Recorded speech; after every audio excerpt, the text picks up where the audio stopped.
네, 여러분 안녕하세요. 뉴스입니다. 검찰개혁하자고 할 때 온갖 이 핑계 저 핑계로 엄중과 신중을 떠들어대던 민주당 수박 의원들이 지방선거에 대한 책임론으로 이재명 의원 때리기에 난리도 이런 난리가 없죠. 이러한 열정으로 그동안 개혁에 올인을 했다라면 민주당은 30년은 장기 집권했을 것입니다. 어제 김남국 의원이 페이스북에 말했듯이 사전에 철저하게 준비된 것처럼 일사천리로 다양하게 목소리를 내고 또 방송에 나가서 이재명 때리기를 하고 있습니다. 사전에 철저하게 준비된 게 맞다고 봐야죠. 전략공천위원장이었던 이원욱 의원이 본인이 이재명 후보를 공천해놓고 가장 앞장서서 이재명 후보 때리기를 하고 있습니다. 이원욱은 박지원을 비대위원장에 추천한 것이 이재명 후보라면서 그동안 박지원으로 골머리를 앓던 지지자들에게 우회적으로 이재명 후보에게 책임 전가를 시키기 위해 의도적으로 고자질을 했습니다. 그런 이재명 후보를 전략 공천한 것은 바로 당신이고 말입니다. 고로 당신이 책임져야 맞는 것 같습니다. 잘 됐습니다. 한 번은 겪어야 할 홍역인데 아주 잘 됐습니다. 이번에 아군인지 적군인지 적폐인지 아닌지 명확하게 구분할 수 있게 됐습니다. 물론 이재명 후보에게 책임을 물어야 한다고 해서 극단적으로 전부 적군이라 말하는 것은 위험한 일이죠. 개인의 생각에 따라 그렇게 말할 수는 있습니다. 물론 그것이 민주당을 위한 충정이고 당원들을 위한 충정일 때 받아들일 수 있는 것입니다. 그러나 지금처럼 동시다발적으로 007 작전하듯이 이구동성으로 함께 움직이면서 이재명 의원의 책임론을 들고 나와 선동을 하는 것은 민주당을 위한 일도 그리고 당원들을 위한 일도 그리고 시민들을 위한 일도 아닙니다. 오로지 지들 밥그릇 챙기기 하고 있는 것입니다. 개탄할 노릇이죠. 그런다고 해서 이재명이 당권을 잡는 것을 막을 수는 없을 것입니다. 당의 주인들은 이재명을 원하기 때문이죠. 자, 그런데 문제는 8월 전당대회에 권리당원의 권한이 확대되는 것이 관건입니다. 현행 민주당 당원 당규에는 당대표와 최고위원 투표는 대의원 투표로 예비경선이 치러지고 본선에서는 대의원 45%, 권리당원 40%, 일반 국민 여론조사 10%, 일반 당원 여론조사 5%를 합산해서 이루어지게 되어 있습니다. 즉 대의원이 16,000명이고 권리당원이 80만 명인데 대의원 투표율이 너무 높다는 지적이 많았지요. 대의원 1명이 권리당원 50명의 역할을 하는 것입니다. 특히 예비경선에서는 권리당원은 쏙 빠지고 대의원들이 줄을 이뤄서 경선을 치르기 때문에 문제의 소지가 많았습니다. 이에 따라서 민주당은 지난해 4월에 5.2 임시전당대회를 앞두고 대의원과 권리당원 투표 반영 비율 등을 조정하는 방안을 검토했지만 전당대회가 한 달밖에 남지 않은 상황에서 시간이 촉박하다라는 이유로 기존의 투표 반영 비율을 유지하기로 했습니다. 이게 바로 꼼수지요. 사전에 계획된 것이라고 볼 수밖에 없는 부분입니다. 당내 세력이 없는 후보는 엄두도 낼 수 없게 그렇게 만들어 놓은 것입니다. 이에 김용민 의원은 지금 민주당은 당원과 지지층을 바라봐야 한다. 외연 확장, 중도 확장을 고민할 때가 아니라 내부 결속부터 다져야 한다.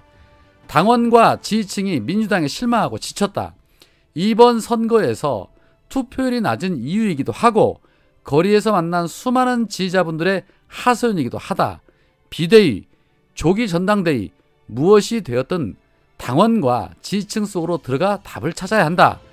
당원이 주인이 되는 정당을 만들고 민주당의 정체성을 다시 찾기 위해서 당원과 지지층의 바다로 들어가야 한다. 답을 찾고 체질을 개선한 뒤에 국민 앞에 다시 평가를 받아야 한다. 그냥 지금처럼 구체적인 계획도 없고 정체성도 모호한 상태에서 중도층에 호소한다 하거나 민생만 챙겨야 한다는 접근은 최근의 모든 선거에서 진 이유를 여전히 모른다는 것이다. 부족하고 문제점 파악 못하는 국회의원들과 당 의사결정에 관여하는 사람들이 이제는 정신 차려야 한다. 민심과 괴리된 상황 판단을 하고 있는 것은 더 이상 용납될 수 없는 지경에 이르렀다. 당 내부에서 당권 장악 등 권력 투쟁하는 것은 당연하게 생각하면서 당 외부의 정치 세력과 권력 투쟁을 하는 것은 피하는 정치인들도 이번에 정신 차리지 못하면 결국 심판을 받게 될 것이다. 새로운 전당대회에서는 반드시 권리당원과 대의원의 투표 비율을 조정해야 한다. 이조차도 하지 못하면 정말 당원들에게조차 외면받는 정당이 될 것이다 라면서 당원 당규 조속히 재정비해야 한다라고 주장을 했습니다. 앞서 정청래 의원도 이와 같은 부분을 지적하면서 이렇게 말을 했죠. 저는 조기 전당대회 저는 해야 한다고 생각한다.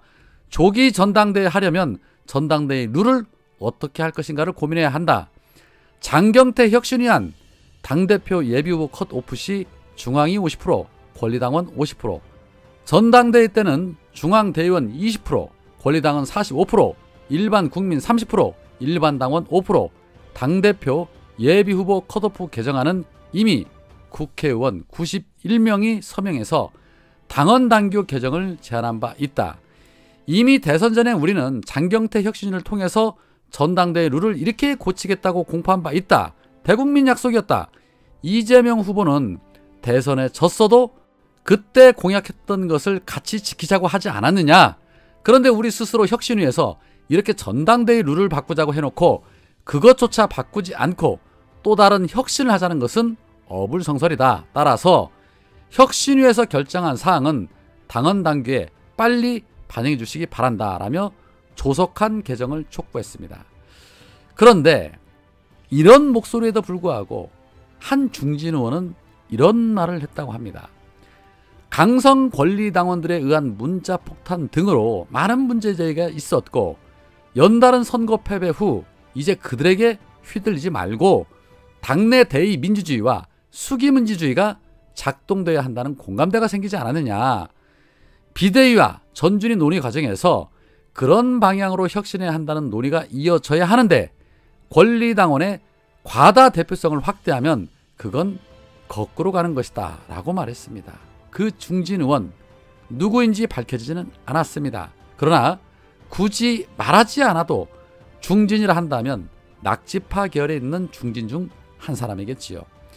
저들은 민주당의 진한 애정을 담고 민주당의 더 적극적인 지지자들을 강성 지지층이라고 부릅니다. 그리고 말하는 거 보십시오. 당원들에 의해 당내 대의민주주의가 휘둘리면 안 된답니다.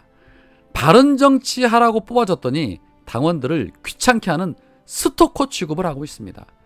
그런 부분에 대해서 당내에서 공감대가 생겼답니다. 정말 충격입니다.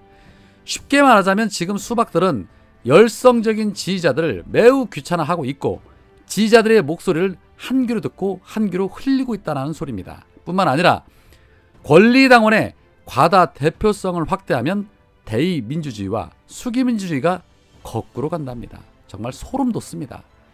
민주당이 그동안 180석의 거대 정당임에도 불구하고 왜 그렇게 엄중엄중하면서 개혁의 속도를 내지 못했는지를 여실히 보여주고 있습니다. 문자 폭탄을 받아서 문제가 많았다고 말하는 것을 보면 수박 의원들이라는 소리죠. 그들이 저렇게 민주당 내에서 당원들에게 휘둘리지 말아야 한다고 하고 있는 것입니다. 그렇습니다. 지금부터 수박들에게 뜨거운 문자 인사를 더 해드려야 할 듯 싶습니다. 그 수박 의원들, 특히 중진들에게 지지자들의 애정을 듬뿍 담아 문자를 보내드려야 할 것으로 보입니다. 비판보다는 칭찬을 해주려고 해도 본인들이 싫다는데 어쩌겠습니까? 그렇게 해드려야지요. 수박들에게 문자 한 통씩 넣어드려야겠습니다. 그리고 당헌당규 조속히 개정하라고 주문 전화 좀 해야 할 듯 싶습니다. 오늘은 여기까지입니다. 고맙습니다.